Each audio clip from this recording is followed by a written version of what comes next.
तो आइए मेरे प्यारे मित्रों, मेरे दोस्तों, मेरे भाई और बहनों, अपन पढ़ रहे थे समाकलन। 12th क्लास के समाकलन पढ़ रहे थे। 12th क्लास के समाकलन में अपन ने 9.4 पढ़ रहे थे, 9.1 पढ़ ली, 9.2 पढ़ ली, 9.3 पढ़ ली, 9.4 भी आज पूर्णतः समाप्त हो जाएगी। लास्ट उदाहरण है अपना 28वां और एक लास्ट सवाल बचा है अपना, ठीक है। उसके बाद ये 9.4 भी अपनी पूरी हो जाएगी। कल से अपन 9.5 पढ़ेंगे। मैंने पूरे सवाल बता दिए, पूरे उदाहरण बता दिए, सूत्रों का सत्यापन बता दिया आपके लिए। इसके अलावा मैंने त्रिकोणमिति के जो फलन थे उनका सत्यापन भी आपके लिए बता दिया, ठीक है। वो वीडियो मैंने डाल दी है यूट्यूब पर, आप देख लेना। कभी कभार वो सत्यापन पूछ लेता है, सवाल का सूत्रों का सत्यापन पूछ लेता है, त्रिकोणमितीय फलनों का सत्यापन पूछ लेता है, इसलिए मैंने सत्यापन भी आपके लिए बता दिया, ठीक है। तो सभी को गुड मॉर्निंग दोस्तों। अब अपन चालू करते हैं 9.1 प्रश्नावली और इसे समाप्त करते हैं, ठीक है। तो प्रश्न माला 9.4 में लास्ट उदाहरण है अपना 28वां। उदाहरण नंबर कौन सा है? 28वां, ठीक है। 28वां उदाहरण अपना है कि 1/x(n-1), ठीक है, dx। इसका x के सापेक्ष क्या करना है दोस्तों, अपन को समाकलन करना है, ठीक है। मैं हिंदी में लिख रहा आगे, आपके पास बुक होगी, बुक में देख लेना। 28वां सवाल ये मिल जाएगा। अब इसका x के सापेक्ष समाकलन करना है तो अपन सबसे पहले क्या लिखते हैं? सॉल्यूशन। बोर्ड की कॉपी में भी ऐसे ही अपन को लिखना है, ऐसे ही करना है सवाल को, ठीक है। तो सबसे पहले सॉल्यूशन, सवाल को वैसा वैसा ही उतार लेते हैं। तो x(n-1) dx, यहाँ तक सबके समझ में आ गई होगी, अभी तक कुछ नहीं किया इसमें, ठीक है। अब देखिए बराबर का चिन्ह, यह समाकलन का चिन्ह।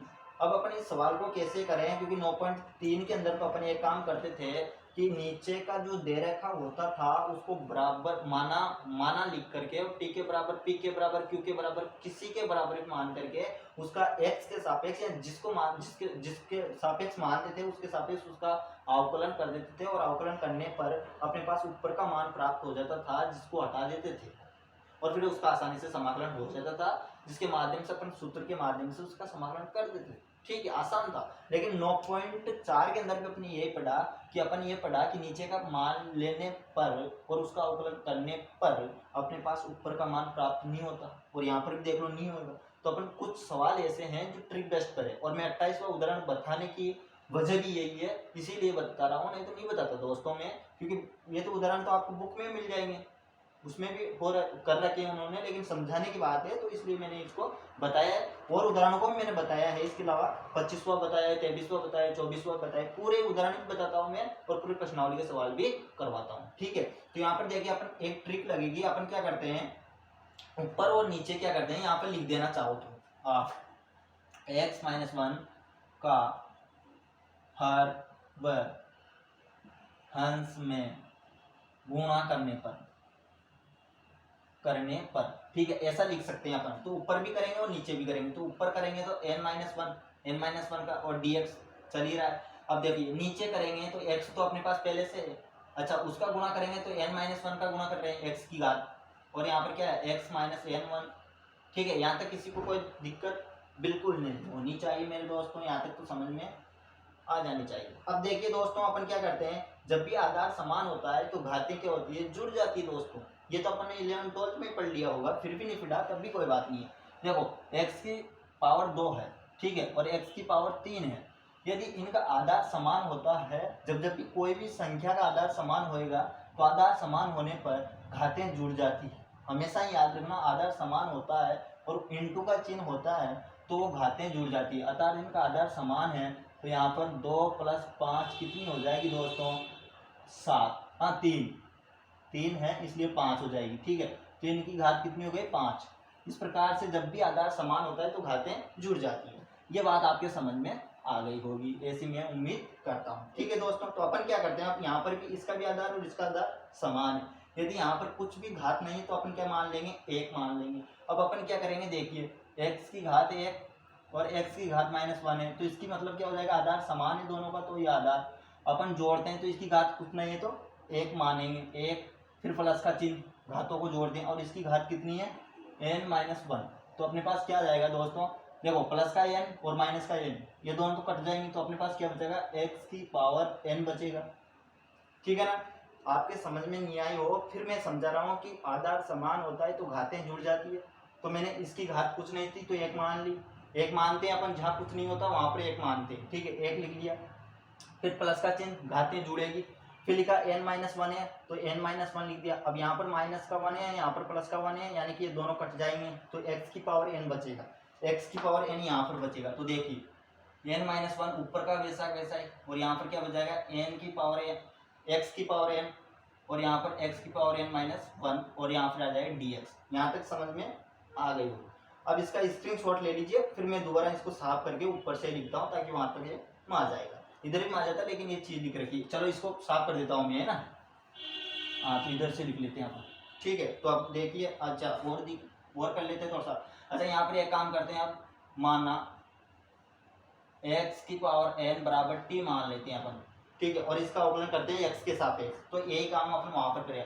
तो x के सापेक्ष अवकलन अच्छा ऊपर ही करते हैं। चलो यहाँ पर मान लिया अपन, ठीक है। इसका अवकलन करेंगे तो अपने पास अवकलन में क्या होता है दोस्तों, देखिए x की power n d upon dx का अवकलन क्या होता है दोस्तों, n x की पावर n-1, ठीक है। ऐसा क्यों होता है, फिर मैं समझा रहा हूँ आपको कि जब भी अपन अवकलन करते हैं, अवकलन में क्या होता है मेरे भाई, माइनस का एक कम होता है, ठीक है, और समाकलन में प्लस का एक जुड़ता है। माइनस में जब भी अपन समाकलन करते हैं प्लस का एक जोड़ते हैं, अवकलन करते हैं माइनस का एक घटाते हैं। याद रखना दोस्त, जब भी अपन अवकलन करते हैं माइनस का एक को घटाते हैं, जब भी अपन समाकलन करते हैं प्लस का एक को जोड़ते हैं, ठीक है। तो यहाँ पर कुछ नहीं किया, इसकी जो घात थी वो आगे आ गई, तो n आगे आ गया। फिर अपना अवकलन कर रहे हैं इसलिए माइनस का एक घटाएंगे, तो वो घटा दिया। यदि समाकलन करते तो प्लस का एक जोड़ते, ठीक है, तो n-1 आ गए।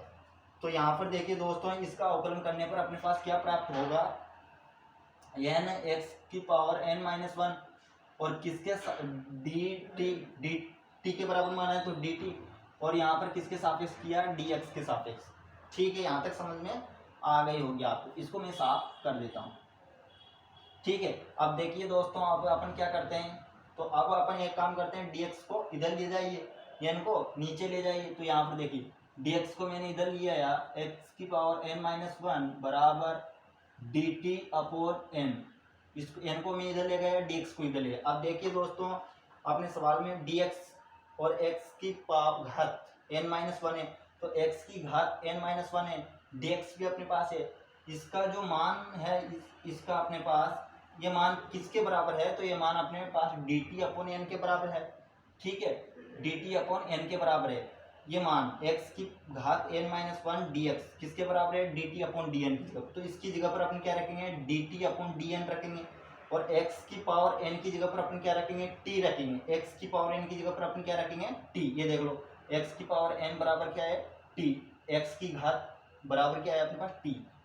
तो यहाँ पर देखिए समाकलन का चिन्ह, इस मान की जगह पर अपन क्या रखेंगे, dt अपॉन में क्या जाएगा, n। अच्छा यहाँ पर क्या है, x की घात n, तो इसकी जगह पर क्या रखेंगे, t।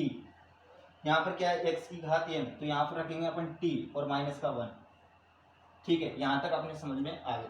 अब आप चाहो तो इसका डायरेक्ट समाकलन कर दो। देखो मैं डायरेक्ट करता हूँ इसका समाकलन, आप भी जानते ही होंगे, मैंने 2 दिन एक सवाल बताए भी थे आपके लिए, और डायरेक्ट भी समाकलन करना बता रखा है मैंने, ठीक है। तो अपन देखिए इसका डायरेक्ट समाकलन 1 अपॉन n और एक कोष्टक, इसका डायरेक्ट समाकलन होएगा दोस्तों ये t, आंशिक भिन्न वियोजक विधि द्वारा मैं डायरेक्ट कर रहा हूँ इसे, ठीक है। अभी इसका समाकलन नहीं हुआ दोस्तों, अभी तक तो मैंने इसे बस ऐसा लिखा है, यहाँ पर समाकलन का चिन्ह लगाना और यहाँ पर लिखना dx, ठीक है। अब इसको ऐसा लिखा जा सकता है, ठीक है, लिखा जा सकता है, मैंने प्रूफ करके बताया है आपके लिए, ठीक है। तो यहाँ पर देखिए इसका अब समाकलन कर लेंगे तो अब तो सिंपल ही हो गया।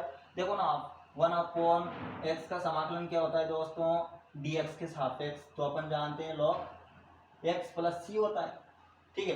1 अपॉन x का समाकलन क्या होता है, log x प्लस c होता है। तो यहाँ पर देखिए 1 अपॉन n का तो n आ जाएगा। अच्छा इसका समाकलन क्या होगा, तो इसका समाकलन हो जाएगा log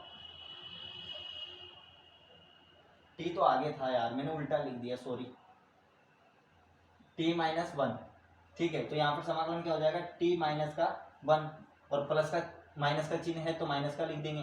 फिर क्या है log, और अपने पास t है तो t और प्लस का c, और यहाँ पर भी मैंने फिर गलती की है तो यहाँ पर dt लिखेंगे अपन, dt, ठीक है, ये dt चल रहा था अपन। तो ये समाकलन हो गया इसका, और इसका ये क्या आ गया दोस्तों, आंसर आ गया, बस इसका आंसर है, यही आंसर है इसका, ठीक है। तो आइए दोस्तों इसका स्क्रीनशॉट लीजिए, फिर अगला सवाल अपन फटाफट देखते हैं। एक सवाल हो गया,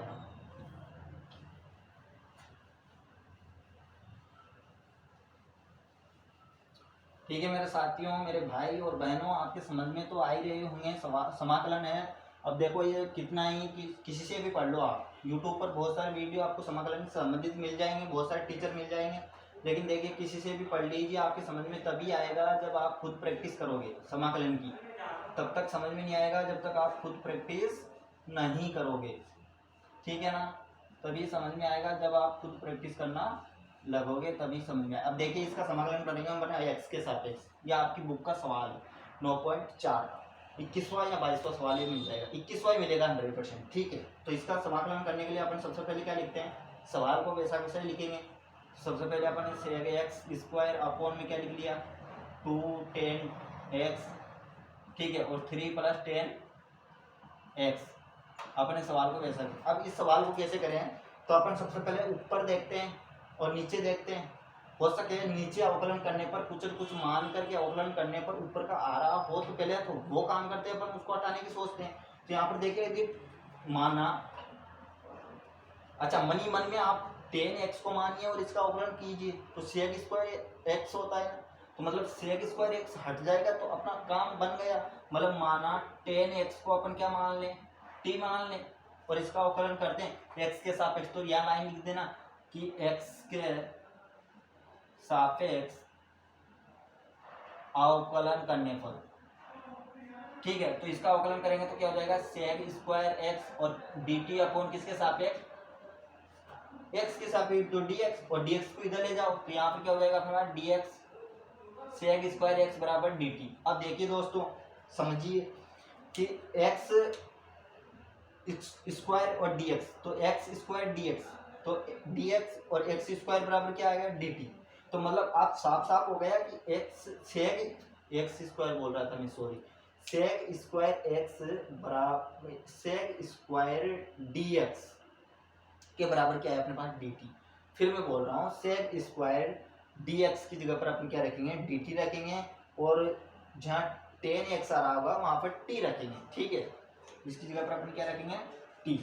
तो आइए दोस्तों इधर अपन रख के देखते हैं, पेन चेंज कर लेते हैं, आपको दिख नहीं रहा होगा इसलिए अपन, ठीक है। यहाँ पर समाकलन का चिन्ह अपन इस मान की जगह पर अपने पास क्या है, इस मान की जगह पर dt, ये देखो dt है अपने पास इस मान की जगह, ठीक है। तो इसको रखते हैं अपन यहाँ पर तो dt, ठीक है।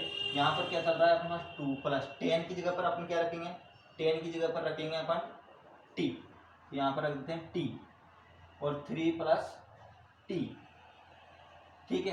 क्यों रखेंगे t, क्योंकि यहाँ पर भी 10 है इसलिए t रखेंगे। अच्छा अब इसका कैसे करें, तो अब देखिए दोस्तों मैंने बता रखा था आपके लिए, अभी भी जो सवाल आया उसमें भी अपने आंशिक भिन्न वियोजन विधि द्वारा करा, इसे भी अपन आंशिक भिन्न वियोजन विधि द्वारा ही करेंगे। मैंने 5-6 जो समीकरणें थी आंशिक भिन्न वियोजन की वो बताई है आपके लिए, बहुत सारे उदाहरण बताए हैं, सवाल बताए हैं, उनको आप देखोगे तो आपके समझ में आ जाएगा कि इस प्रकार का सवाल आने पर अपनी कौन सी भिन्न लगेगी, पष्ठ ही समीकरण और पष्ठ ही भिन्न लगेगी, ठीक है। इसे सबसे पहले अपन लिख लेते हैं dt बराबर, इधर क्या आएगा, अच्छा dt नहीं लिखते, कुछ भी नहीं तो अपन एक मानते हैं, तो 1 बराबर में क्या चल रहा है प्लस t 2t और 3 + t, ठीक है। और बराबर में अपन कैसे इसकी आंशिक समीकरण होती है, तो 2 + t और प्लस का चिन्ह और b बराबर में 3 + t, ये होता है दोस्तों।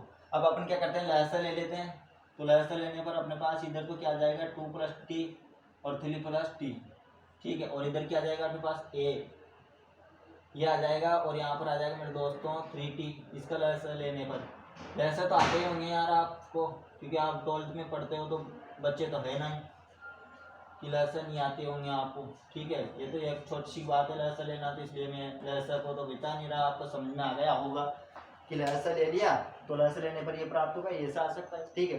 अब अपन क्या करते हैं इधर, और ये दोनों पद बराबर है तो ये तो हट जाएंगे, तो यहाँ पर क्या बचेगा 1 बराबर a